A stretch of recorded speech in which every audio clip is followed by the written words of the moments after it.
Earlier this week, Ponant officially launched its new Le Commandant Charcot.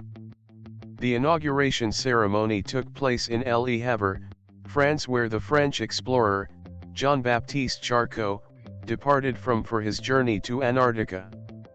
The 13th ship in Ponant's fleet was launched during a ceremony attended by Anne Manipou Charcot, the explorer's great-granddaughter, Hervé Gastinel, Ponant's CEO, and captains Etienne Garcia and Patrick Marquesso.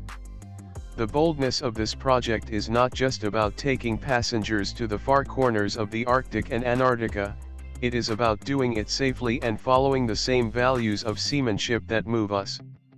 Our principles are first about respect for nature, knowing how much we owe the oceans and the fragile ecosystems we travel. Polar regions in particular deserve the highest respect and attention. We are committed to this mission every day, said Hervé Gastinel, Ponant's CEO. A musical prelude from violinist Nemanja Radulovic and pianist Laure Favcon resonated under the Normandy sky off the Etretat cliffs. Chef Alain Ducasse, architect Jean-Michel Wilmota, director Luc Jacquet, and designer Jean-Philippe Newell were among the guests alongside other partners of the company including Bard Shipyard, Sterling Design International and Acre Arctic. Olivier Poivre d'Arver, French ambassador for the Poles, and Jérôme Chapelaz, director of the Paul-Émile Victor Institute, also attended. MedCruise has announced the re-establishment of cruise itineraries between Greece and Turkey. According to a press release, the announcement is a result of the decision of the Greek government to remove the restrictions imposed due to the COVID-19 pandemic in the case of itineraries reaching Greek ports following calls at the ports Galata Port, Istanbul and Kuzadasi. Following consistent communication of the state at Turkish ports, the Greek authorities appreciated that both Galata Port, Istanbul and Kuzadasi have established and maintained a public health emergency contingency plan based on the European high standards and have all capacities to provide appropriate public health emergency response, MedCruise wrote. MedCruise said that it worked intensively to make this development happen. As part of this work, MedCruise President Aris Batsoli met and briefed the authorities and national administrations in Greece and Turkey in detail. Ausonia Cruise Holdings announced today the formation of its Monaco-based corporate entity as a main governing body for its cruise industry investment ventures, according to a press release. The new company said it brings together a team of experienced finance professionals and cruise industry operating executives.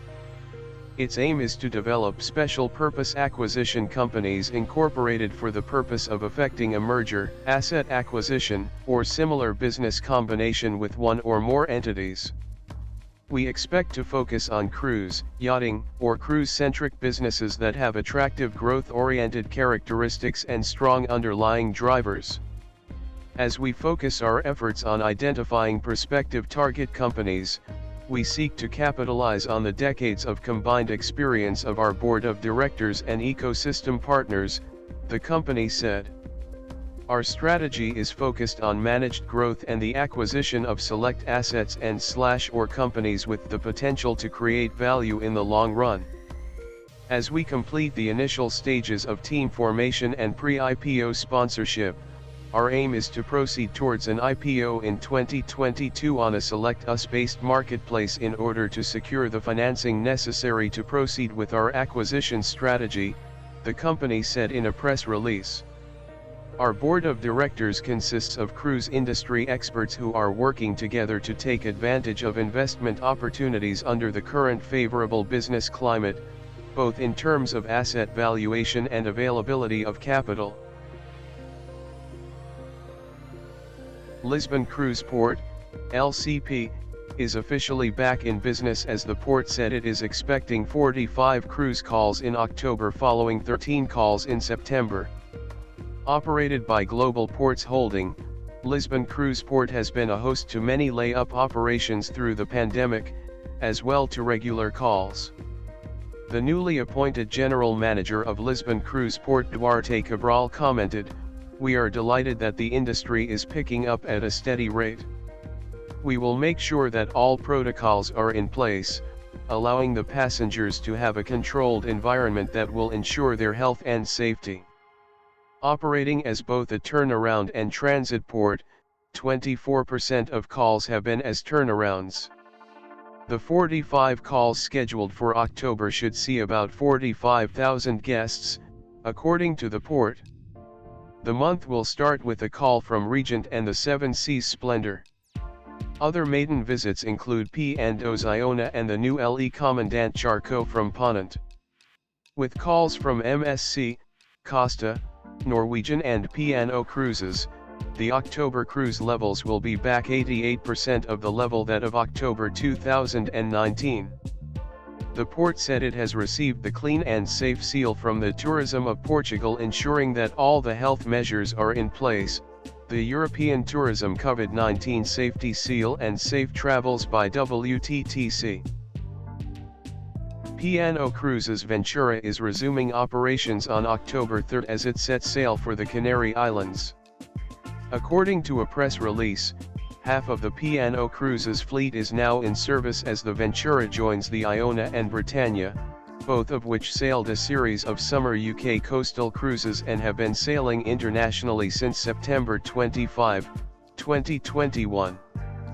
The Azura will also resume sailing in December 2021, joining the Britannia for the Caribbean season. Ventura's international restart is the result of guest confidence in cruising and is the very latest stage of P&O Cruises sailing resumption as we work towards the return of our full fleet in spring 2022, said P&O Cruises President Paul Ludlow. Due to demand and the resounding endorsement of the first international holidays on the Iona and Britannia, we've opened up increased capacity to holiday with us. He added that the cruise line was proud to have 4 ships sailing internationally this year, giving our guests a greater choice of where and when they travel with P&O Cruises for Winter Sunday. The Ventura's 12-night holidays to Spain and Portugal this year start at £599 per person. These will be followed by a 35-night holiday to the Caribbean, round trip from Southampton, departing January 3, 2022 from £3,174 per person. A second 35-night holiday to the Caribbean and USA with Honduras, Belize, and New Orleans among the 11 ports of call, departs February 11, 2022, priced from £2,899 per person. As a hidden gem, the Finnish city of Turku is the perfect complement to many capitals on a Baltic cruise itinerary, said business developer Cruise and Ferry at Port of Turku, Marita Ansted. According to Ansted, the Port of Turku was among the first ports to introduce environmental vessel concessions. The port now applies charges in which the discount is based on the International Clean Shipping Index. The index takes into account the nitrogen, sulfur, and carbon dioxide emissions of vessels as well as chemicals, water waste and particle emissions. In addition, we participate in the implementation of a carbon-neutral Turku by 2029, when the city celebrates its 800th anniversary, Ansted said. Beginning of 2022, Viking Line's new cruise ferry vessel M/S Viking Glory will start operating on the Turku-Stockholm route. It will be one of the most climate-smart passenger vessels in the world, she added. The port area is facing intensive development in the future, according to Ansted. The Port of Turku is investing in a new joint terminal to replace the 2 existing ones run by cruise ferry companies Tallink Silja and Viking Line. The construction of the new 12,000 square meters ferry terminal Turku will commence in 2023 and it will be ready to operate in December 2025, she said. The facilities will also be available for international cruise vessels calling in Turku. The development plan is carried out in close cooperation with the shipping companies and the city of Turku. A new quay will be built close to the terminal.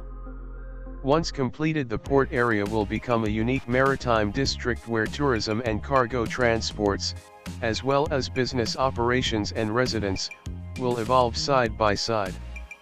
It will have a great impact on the future of Turku and strengthen Turku's image as an active, international, and vital city, noted Ansted. But it is not only the port area itself that is getting renovated. The surroundings of Turku Castle and the port area will be facing major changes, too. Located next to the port, the Lananaimi district will be built into a center of urban culture year-round with a strong presence of the sea and history. The status of the medieval Turku Castle will be highlighted in the cityscape to emphasize its historical significance and functional role. Other key roles in the development of the area will be played by the Forum Marinum Maritime Center as well as the Museum of History and the Future, to be built in the area at a later date, said Ansted. This will also benefit future cruise business in Turku.